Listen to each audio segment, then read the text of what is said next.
Subscribe करें और bell दबाएं ताकि कोई खबर रह न जाए।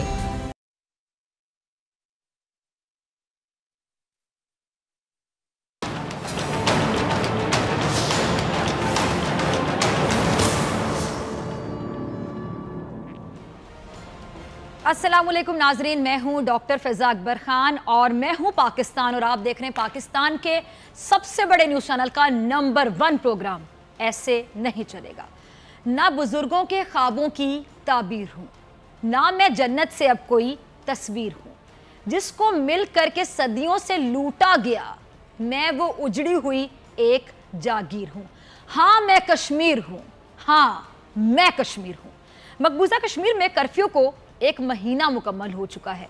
इस एक महीने में ना जाने मजीद कितने घर उजाड़े गए हैं। इस एक महीने में ना जाने मजीद कितने वालिदैन के सामने उनके जवां साल बेटों की जिंदगियों के चिराग गुल किए गए हैं। इस एक महीने में ना जाने कितने मासूम फूलों को बेदर्दी से कुचला गया है। इस एक महीने में ना जाने कितने और कब्रिस्तान भरे गए होंगे।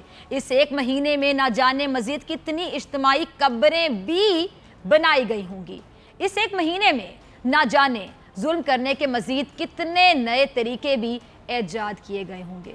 इस एक महीने में ना जाने कितने और नहत्ते लोगों को अंधा किया गया होगा। लेकिन मैं यकीन से कह सकती हूँ कि तमाम तर जुल्म ढाने के बावजूद ये एक महीना मकबूजा कश्मीर से कहीं ज़्यादा भारत पर भारी गुजरा है। इस एक महीने में भारत ने जितना जुल्म मकबूजा कश्मीर में ढाया, उसकी वजह से खुद भारत में शदीद बेचैनी बढ़ती जा रही है। भारत मुजालिम के जो पहाड़ मकबूजा कश्मीर के अवाम पर तोड़ता चला आ रहा है, उसका रद्द-ए-अमल ना सिर्फ भारत बल्कि पूरी दुनिया की जानिब से आ रहा है।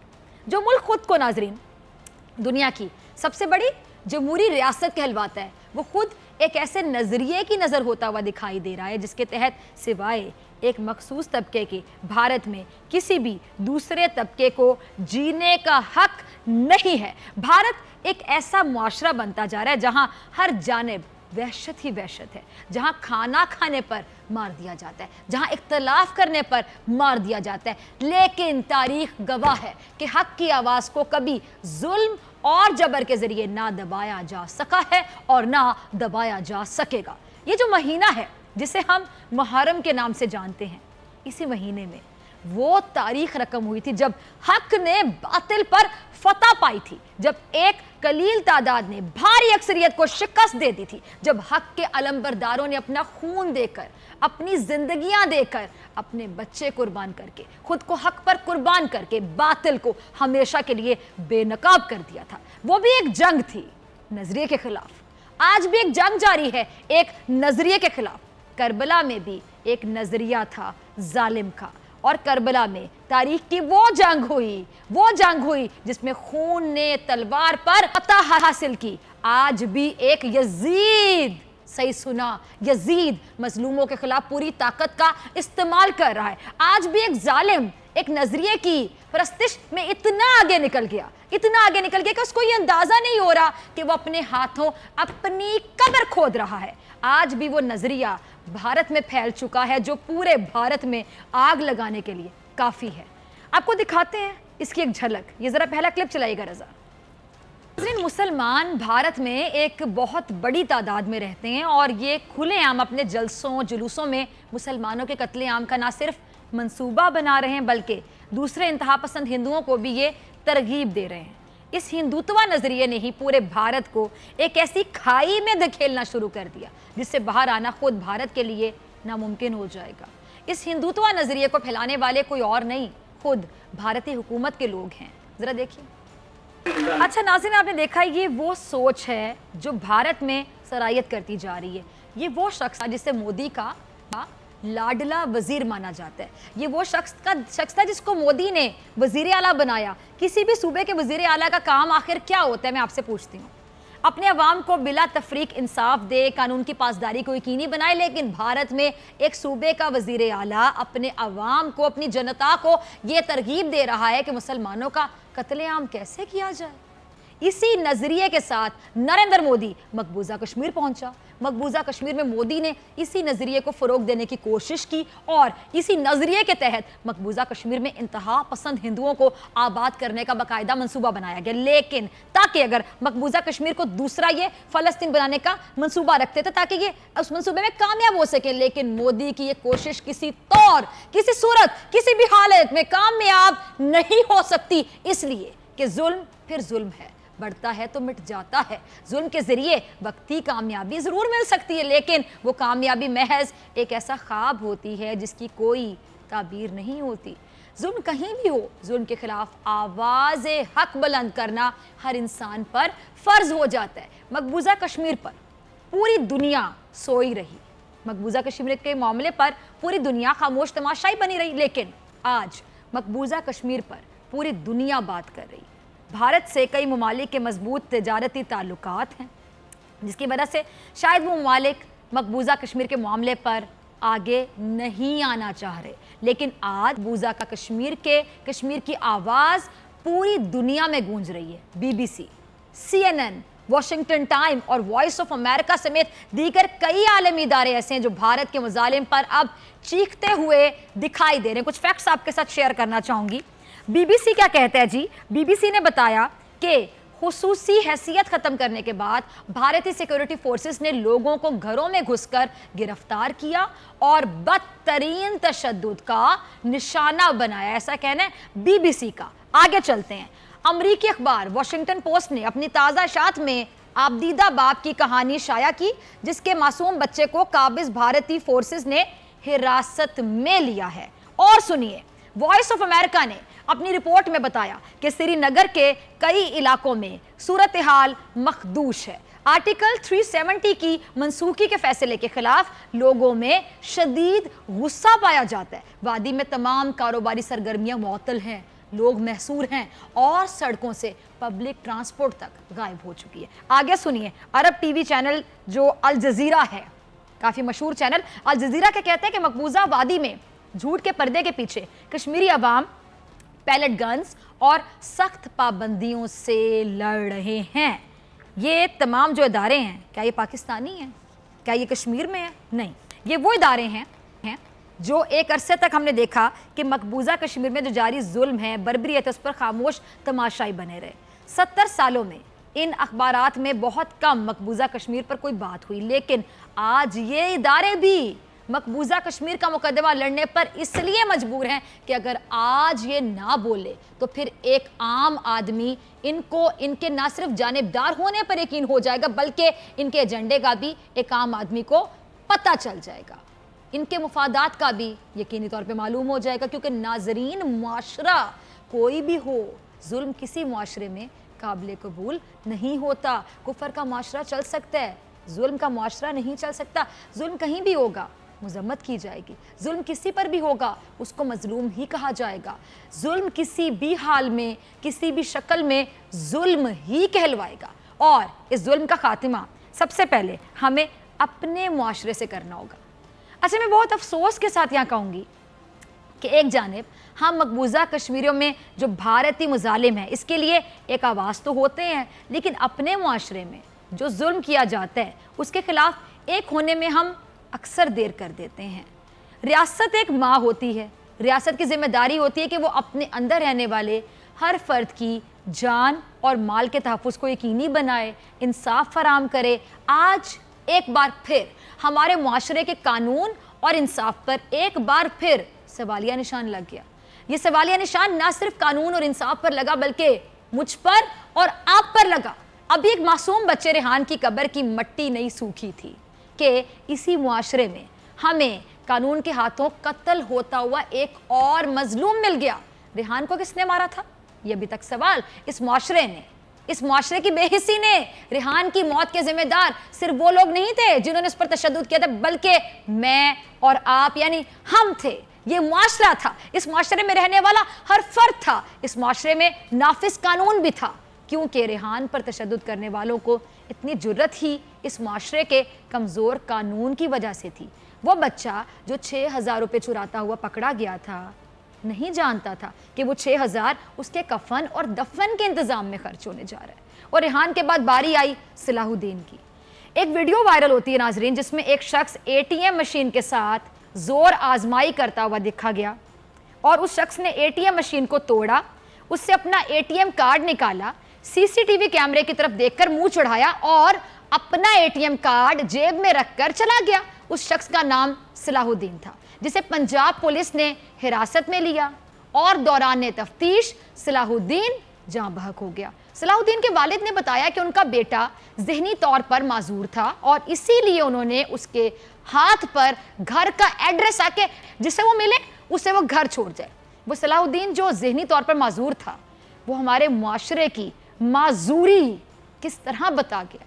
देखिए जरा, मैं कहती हूँ कि तकलीफ का आलम है कि ये सलाहुद्दीन जो कि ज़हनी मरीज था, इसके बाप ने उसका एड्रेस उसके बाजू पे लिखवाया हुआ है कि जिसे मिले वहां तक पहुंचा दिया जाए। ये शख्स ज़हनी माजूर नहीं था, बल्कि हमारा मुआशरा माजूर है। हमारा मुआशरा माजूर है, इसलिए कभी रेहान कत्ल हो जाता है तो कभी सलाहुद्दीन की बारी आ जाती। हमारा मुआशरा ही माजूर है, इसीलिए कभी सानेहा मॉडल टाउन में दिन दिहाड़े 14 लाशें गिरा दी जाती हैं, तो कभी कोई शाहरुख जुतोई किसी शाहजेब को कत्ल कर देता है। हमारा मुआशरा माजूर है, यकीनन माजूर है, इसीलिए कानून और इंसाफ एक आम आदमी के लिए बहुत अनमोल हो चुका है। हमारा मुआशरा माजूर है, इसीलिए खामोशी से अपने बेटे की लाश को बूढ़े कांधों पर उठाकर दफनाने चला गया, क्योंकि वो जानता था कि उसकी चीखों पुकार का कोई नतीजा नहीं निकलेगा, कोई नतीजा नहीं निकलेगा। शायद पंजाब पुलिस ने उस बूढ़े बाप की मुश्किलें आसान कर दी।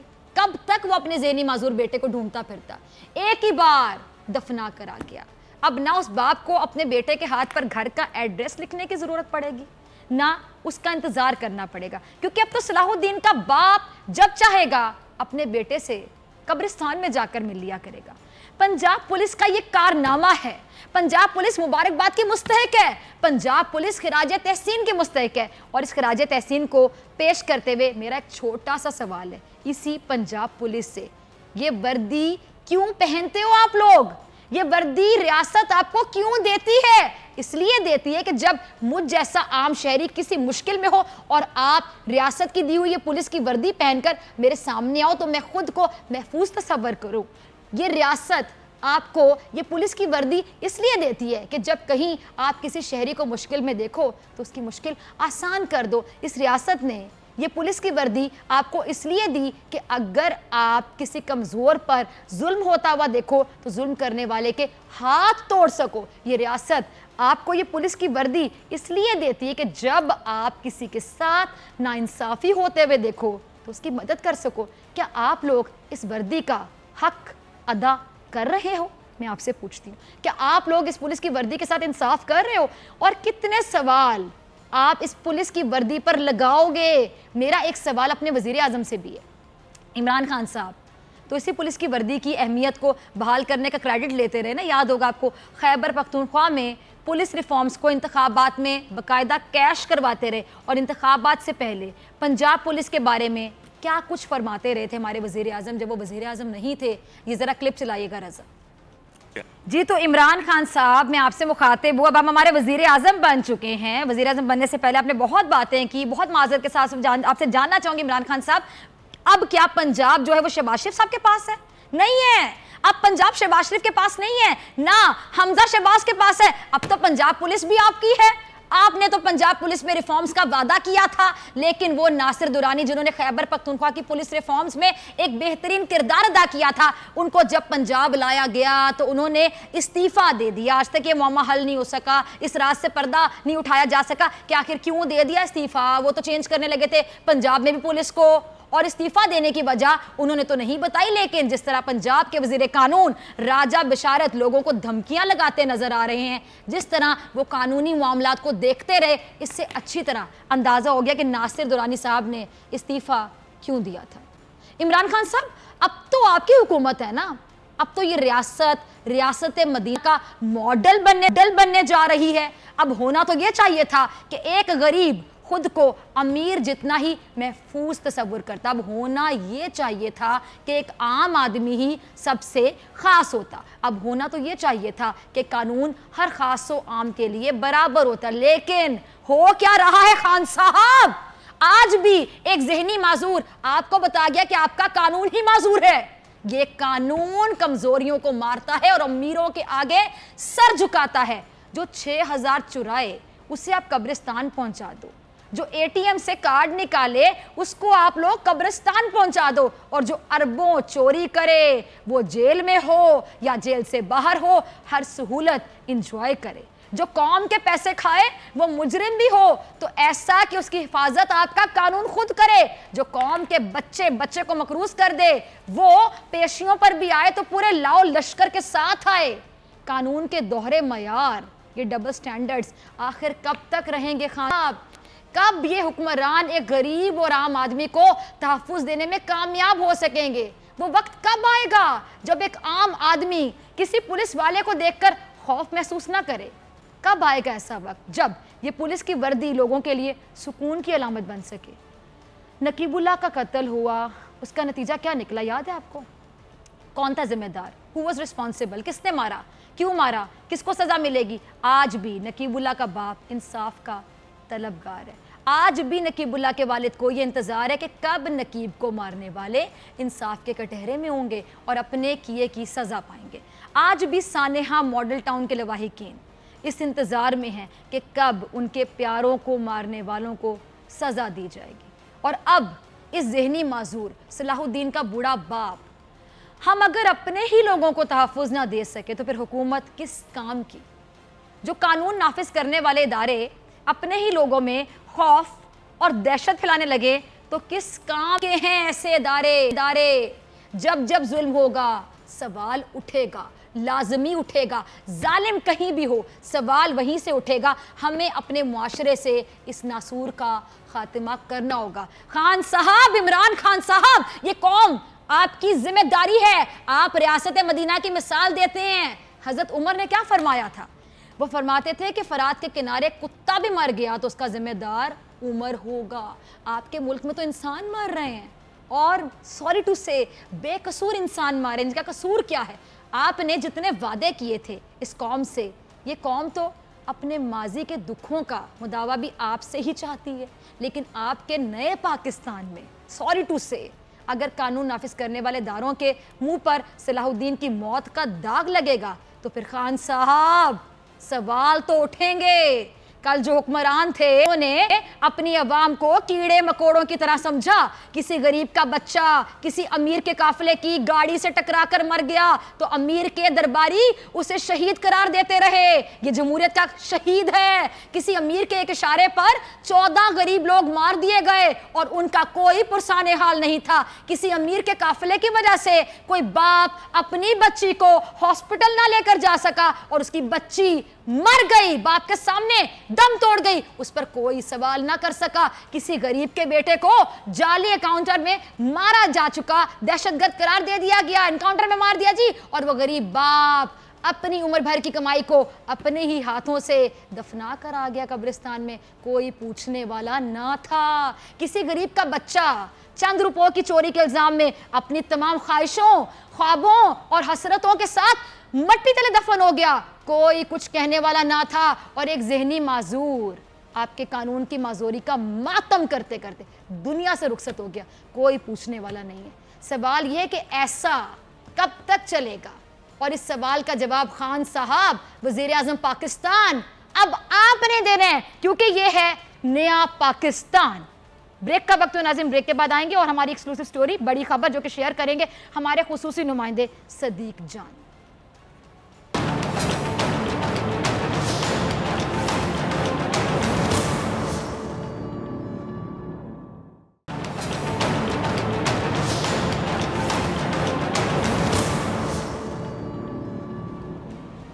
वेलकम बैक नाज़रीन, आप देख रहे हैं ऐसे नहीं चलेगा। मैं हूं आपके साथ डॉक्टर फ़िज़ा अकबर खान। अब बात करते हैं उन लोगों की जो मुल्क को अरबों का नुकसान पहुंचाने के जुर्म में सलाखों के पीछे हैं।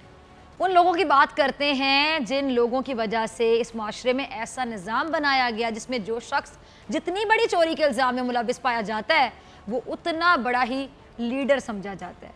बात करते हैं अब उन लोगों की जिनके हाथों में दहाइयों तक इस मुल्क का निज़ाम रहा, लिटरली डेकेड्स, लेकिन उन्होंने कौम को क्या दिया? कुछ नहीं। पंजाबी से कहते हैं कख नहीं दिता, ऐसा कानून जिससे लोग खौफ खाना शुरू हो जाते हैं, ऐसा इंसाफ जो सिर्फ अमीरों की पसंद का होता है, बल्कि कई बार तो अमीरों के ऑर्डर पे इंसाफ मिलता है, उनको हुक्म दिया जा रहा होता है, जजिस को फैसले तक लिखवाए गए, ऐसी भी बातें ऑन रिकॉर्ड हैं। ऐसे इदारे जो गरीब पर जुल्म ढाएं और ताकतवर की गुलामी करें, आज उनमें से अक्सर लोग अपने कारनामों का हिसाब देने में मसरूफ नजर आते हैं। इस हिसाब या एहतसाब कह लें, इस पर सवालिया निशान लगाने के लिए और इदारों को मुतनाज़ बनाने के लिए इन लोगों ने बहुत से तरीके इख्तियार किए, जिनमें एक तरीका क्या था, खुफिया तौर पर वीडियो बनाने का तरीका। लेकिन ये वीडियो बनाने वाला मामला भी अब उल्टा होता हुआ दिखाई दे रहा है, क्योंकि जज अरशद मलिक वीडियो स्कैंडल जो है उसके 4 किरदार सलाखों के पीछे हैं। मरकज़ी मुल्ज़िमान जो हैं नासिर जंजुआ और महर गुलाम जिलानी, खुरम यूसुफ और मियाँ तारिक तमाम ज़ेर हिरासत, और इम्कान इस बात का भी है कि मुल्ज़िमान में से कोई भी मुल्ज़िम वादा मुआफ़ गवाह भी बन सकता है। इसलिए खबर ये आ रही है कि मुस्लिम लीग नून के अहम रहनुमाओं के गिरफ्तार मुल्ज़िमान के अहले खाना से राबते भी जारी हैं और कोशिश ये की जा रही है कि किसी तरह मरियम बीबी को बचाया जा सके। इसी मामले पर बात करने के लिए हमारे साथ मौजूद हैं हमारे खुसूसी नुमाइंदे सदीक जान, जो हमें सेकंड सेगमेंट में बड़ी खबर के लिए ज्वाइन करते हैं। सदीक, आपकी तरफ आना चाहूँगी, बड़ी खबर है जी। पहले तो ये बताइएगा सदीक कि मुस्लिम लीग नून के वो स्मार्ट रहनुमा, स्मार्ट ही कहूँगी, ज़हीन, वो रहनुमा कौन है जो गिरफ्तार मुल्ज़िमान के अहले खाना से राबते करना शुरू हो गए हैं? यानी घी सीधी उंगली से ना निकले, उंगली टेढ़ी करना भी लोग जानते हैं। बेशुमार सवालात मेरे ज़हन में आ रहे हैं।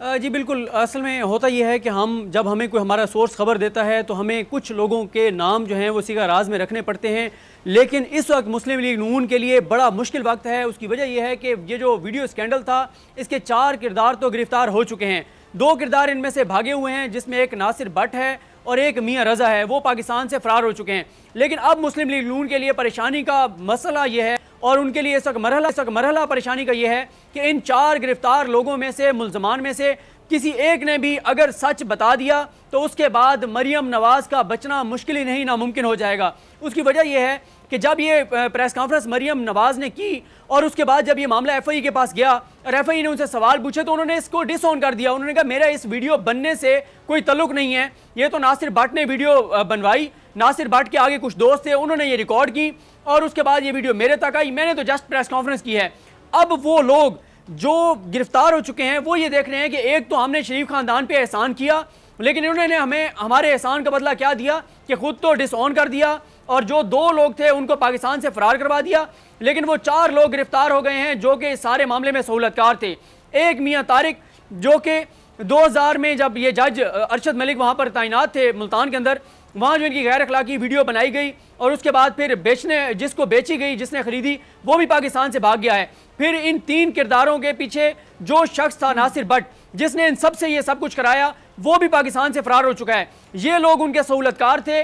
अगर इनमें से कोई एक भी ये बोल पड़ा कि ये सारा काम तो मरियम नवाज की मर्जी और मंशा से हो रहा था, उसकी मास्टरमाइंड वो थी, वो ये सारा कुछ देख रही थी, सारे इशू को, वो इस सारे मामले को कंट्रोल कर रही थी, तो उसके बाद मरियम नवाज का वो जो बयान है जो उन्होंने एफआई को कहा कि मुझे तो पता ही नहीं था, वो झूठा साबित हो जाएगा। और क्लेवरी फोन के बाद एक और जो जालसाजी है उसमें भी मरियम नवाज का नाम आ जाएगा, क्योंकि इस वीडियो के हवाले से भी एक और जो खबर है वो आज तो हम आपको नहीं दे रहे, अपने नाज़रीन को नहीं दे रहे, वो कल उसके ऊपर हम कुछ मजीद तहकीकात करके देंगे कि जो वीडियो भेजी गई थी तहकीकात के लिए, उसके हवाले से जो हमारे ज़राए में बता रहे हैं उसकी तस्दीक के बाद आपको बताएंगे, तो आपको अंदाज़ा होगा कि कैसे मरियम नवाज जो हैं वो जालसाजी जो उन्होंने क्लेवरी के फ़ोन के ज़रिए की थी, उनकी वो जालसाजी का मामला अभी तक बरकरार है और ये दूसरा उनका जालसाजी का मामला है जो कि सामने इस वीडियो के ज़रिए आ रहा है।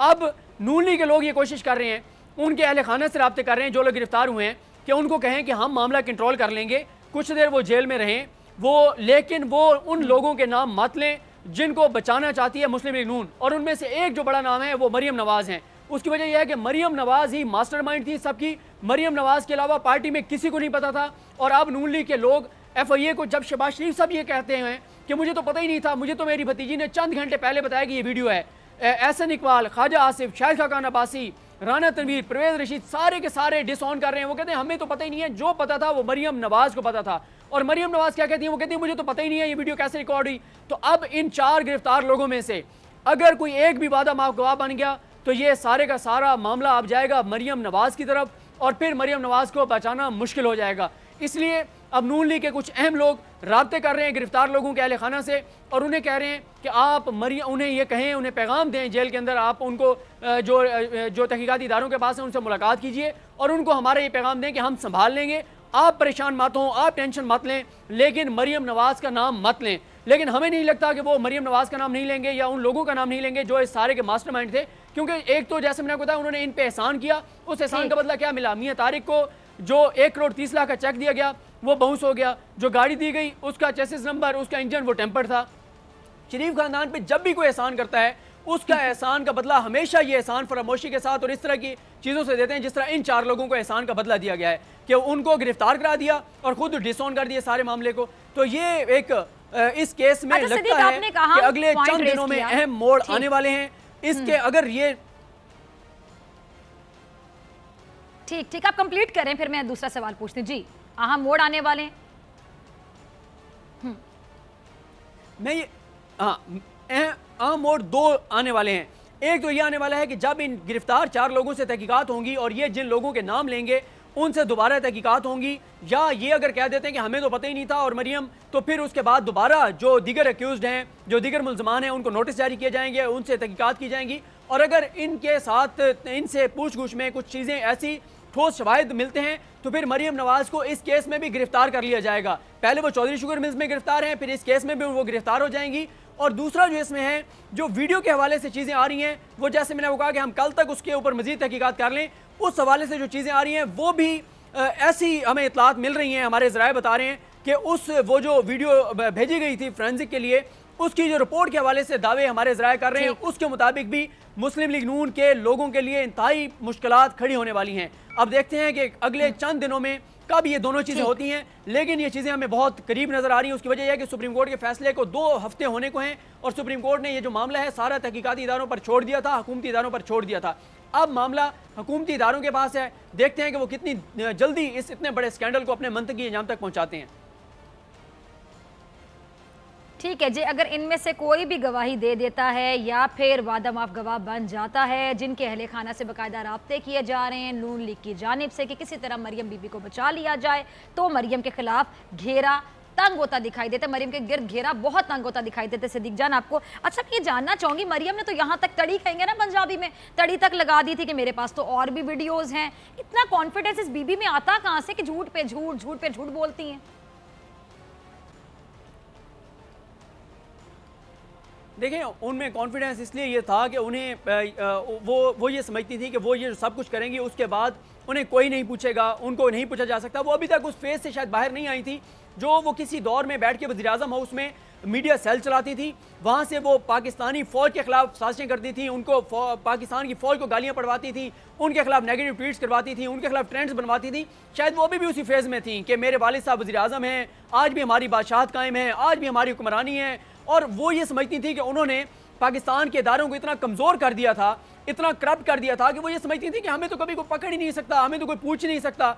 तो इसलिए उन्होंने सारा काम किया था इतने कॉन्फिडेंस के साथ। और मुझे हैरत होती है कि वो एक खातून होकर इतने कॉन्फिडेंस के साथ कह रही थी कि आपको पता है वो जो मुल्तान वाली वीडियो उसमें क्या गंदी हरकतें हो रही थी, वो किस तरह की वीडियो थी। और जब बाद में उनसे पूछा गया, उन्होंने कहा मुझे किसी ने बताया था कि वो जायज साहब की कोई गैर अखलाकी वीडियो मैंने देखी नहीं थी। जब प्रेस कॉन्फ्रेंस कर रही थी तो पूरे एतमाद के साथ कर रही थी जैसे उन्होंने वो पूरी वीडियो देखी है खुद, लेकिन बाद में जब FIA ने पूछा वो मुकर गई। जो ये वीडियो जो उन्होंने दिखाई जज की जो रिकॉर्ड की गई जो नून लीग के लोगों की तरफ से, उसको भी डिसऑन कर दिया। पहले दावे करती हैं, बाद में मुकर जाती हैं और अवाम के सामने आके कहते हैं कि जी हम तो सच्चे साबित हो गए। और इनका ये ख्याल है कि झूठ इतना तवातुर के साथ और इतनी बड़ी तादाद में बोला जाए कि उसके बाद वो सच लगने लगे। अच्छा सदीक, एक लाइटर नोट पे लास्ट सवाल मैं पूछना चाहूँगी कि जिस तरह आपने बताया कि जी जो बाकी लोग हैं जिनसे आपका राब्ता हुआ या बात आप तक पहुँची कि जी वो कहते हैं कि हमें तो कुछ मालूम नहीं है, मरियम बीबी से जो सीनियर जो सियासतदान हैं नून लीग से ताल्लुक़ रखते हैं, जिनके बारे में वाकई कह सकते हैं जिन्होंने सियासत में बाल सफ़ेद किए हैं, उनकी बेबसी मरियम बीबी के सामने कैसी देखते हैं? क्योंकि आप तो शहर इक़्तिदार में बैठे हुए हैं, इस्लामाबाद में बैठे हुए हैं, वहाँ पे बहुत से लोगों से आपके राब्ते भी होते हैं, आपके पास बड़ी खबरें होती हैं। ये बताइएगा, क्योंकि मुझे याद पड़ता है कि चौधरी निसार साहब का मैंने एक इंटरव्यू देखा था। मैं कहती हूँ चौधरी निसार साहब एक बहुत बड़े सियासतदान है, मतलब उनकी इज्जत करने को दिल चाहता है। तो उनसे जो सवाल पूछे जाते थे, आपको पता है खुल के वो कई बार नहीं बता पाते, लेकिन उनकी बातों से बाकायदा बात झलक रही थी कि बड़ा दुख होता है उनको कि मरियम बीबी के ऑर्डर्स जब दिए जाते हैं इतने सीनियर सियासतदानों को, तो मरियम के मातहत काम करना, जब मरियम के पास ओहदा भी नहीं है तो बड़ी परेशानी होती है। तो जो बेबस किस्म के आपको सीनियर सियासतदान नून लीग के कुछ नजर आए हों, उनके हवाले से भी कुछ बताना चाहें तो प्लीज बताइए। देखें, मुस्लिम लीग नून के जो रहनुमा हैं, मरकजी जो अहम रहनुमा हैं, वो भी ऑफ द रिकॉर्ड जब हमसे बात होती है तो वो यही कहते हैं कि हम मरियम नवाज़ की पॉलिसी के साथ नहीं चलना चाहते। यही वजह है कि शाहिद खान अब्बासी जब गिरफ्तार हुए तो उन्होंने कहा कि मेरी जमानत के लिए अप्लाई मत कीजिएगा, और वो ये चाहते हैं कि वो लंबा अरसा जेल में रहें, क्योंकि जब वो जेल में नहीं थे तो मरियम के इशारों पर कभी वो किसी जगह जाना पड़ता था, कभी किसी जगह जाना पड़ता था। फिर मरियम नवाज साहिबा ने जो इन सब का मॉनिटर बनाया हुआ था, वो इनका जो कप्तान बनाया हुआ था, वो मरियम औरंगजेब को बनाया हुआ था। वो फीड करती थी कि ये इस इदारे को आपने गालियां जरूर देनी है, मरियम नवाज का ये हुक्म है। उनको जाके इदारों के खिलाफ तकरीरें करनी पड़ती थी, उनको गालियां देनी पड़ती थी, वो दिल से ये काम नहीं करना चाहते थे। और दूसरे वो रहनुमा हैं जिनके ऊपर नैब के केसेस हैं, करप्शन के केसेस हैं, मनी लॉन्ड्रिंग के केसेस हैं। उनको पता है कि अगर शरीफ खानदान बचेगा तो हम बचेंगे, वो इसलिए उनके साथ हैं। लेकिन बहुत सारे रहनुमा जो हैं वो ये कहते हैं कि हम मरियम नवाज के साथ हैं तो मजबूरी के तहत हैं, और इसीलिए आपने देखा कि जो उनके रहनुमा जेलों के अंदर हैं वो चाहते हैं कि वो लंबा अरसा जेल में रहें ताकि इस फेज से वो निकल जाएं। और इस मौके के ऊपर अब तो खैर उनको इतना मसला नहीं होगा, क्योंकि अब तो मरियम नवाज जो है इस सारे इदारों के हमलों के मास्टरमाइंड, वो खुद जेल के अंदर हैं। अब शायद उनको परेशानी नहीं होगी, लेकिन जब तक वो बाहर थी तो उनके अपने अहम लोग चाहते थे कि हम किसी तरह से साइड लाइन हो जाएं, खुद कहते थे हम गिरफ्तार हो जाएं ताकि हमें ये तकरीरें ना करनी पड़े, इदारों पर हमले ना करना पड़े। और यही वजह है कि नून लीग में फॉरवर्ड ब्लॉक की भी बातें हो रही हैं, क्योंकि लोग नहीं हैं इनके साथ, सिर्फ वो लोग हैं जिन्होंने इनके साथ मिलकर खाया है, लूटा है, मनी लॉन्ड्रिंग किया, करप्शन किया है, चोरी चकारी किया है। बाकी कोई इनके साथ नहीं है। लेकिन आप लोगों की बात कर रहे हैं जो बाकी सियासतदान हैं, खैर दुख का लम्हा है कि वो लोग जिन्होंने सियासत में बाल सफेद किए हैं, इनके वालिद के साथ इतनी वफादारियां निभाई हैं, आज मरियम बीबी के मशवरे वालिद को भी जेल में पहुंचा दिए, और मरियम बीबी खुद उन लोगों पर हुक्मरानी करना चाहती हैं। और उन लोगों की बेबसी पे मैं सिर्फ ये कह सकती हूँ कि आपके साथ इज़हार हमदर्दी किया जा सकता है कि आप लोग इतने सीनियर हैं और आप दो मरियम बीबियों के मोहताज हैं, और आपको मरियम औरंगजेब, मरियम नवाज ऐसे लोगों के मातहत काम करना पड़ रहा है। आई डोंट नो कि क्या रीजंस हैं। और इसके साथ साथ मैं ये भी कहना चाहूंगी कि ये तो लोग हैं दूसरे, इनके तो चचा भी इनके सामने बेबस दिखाई देते हैं। शहबाज शरीफ साहब, मरियम बीबी इतनी पावरफुल हैं, आप इतनी ताकतवर हैं, लेकिन जो झूठ होता है उसके पैर नहीं होते। आपने जितने झूठ बोले हैं, अगर वो साबित हो जाते हैं, और ये वीडियो के हवाले से अगर कोई वादा माफ गवाह बन जाता है, जैसे कि सदीक जान ने भी कहा कि आपके घेरा ऐसा तंग होगा कि आपका साजिशी माइंड भी, जो शैतानी माइंड है, जो आपके दिन में साजिशें आती हैं, प्लानिंग्स आती हैं, वो भी आपको नहीं बचा सकेंगी। इसी के साथ डॉक्टर फ़ैज़ा अकबर खान को दीजिए इजाज़त। सिद्दीक आपका और नाज़रीन आपसे मुलाकात होगी कल इंशाल्लाह, सेम टाइम सेम चैनल। अगर ज़िंदगी ने वफा की, दुआ में याद रखिएगा, ढेर सारा ख्याल रखिएगा। अल्लाह ने की बात।